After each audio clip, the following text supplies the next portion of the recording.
На базе 8 школ республики ведется работа по открытию аграрных классов. Занятия будут проходить в рамках внеурочной деятельности.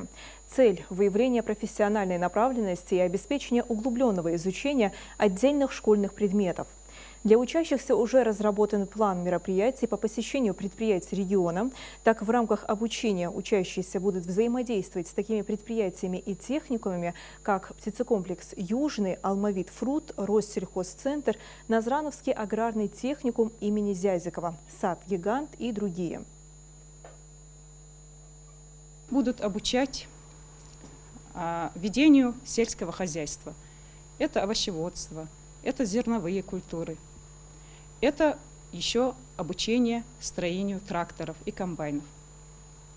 Конечно, мы с вами все знаем, что будущее наше зависит от нашего поколения.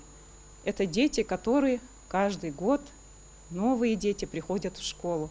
Дети, которым интересны новые знания. Разработан план работы данных классов, будет углубленное изучение предметов. Помимо этого будут проводиться экскурсии, будут выезжать на предприятия. С 1 сентября повысят цены на обучение в автошколах. Стоимость может вырасти на 30–50% в разных автошколах. Такой резкий рост цен связывают с ростом расходов на топливо, обслуживание машин и недостатком инструкторов.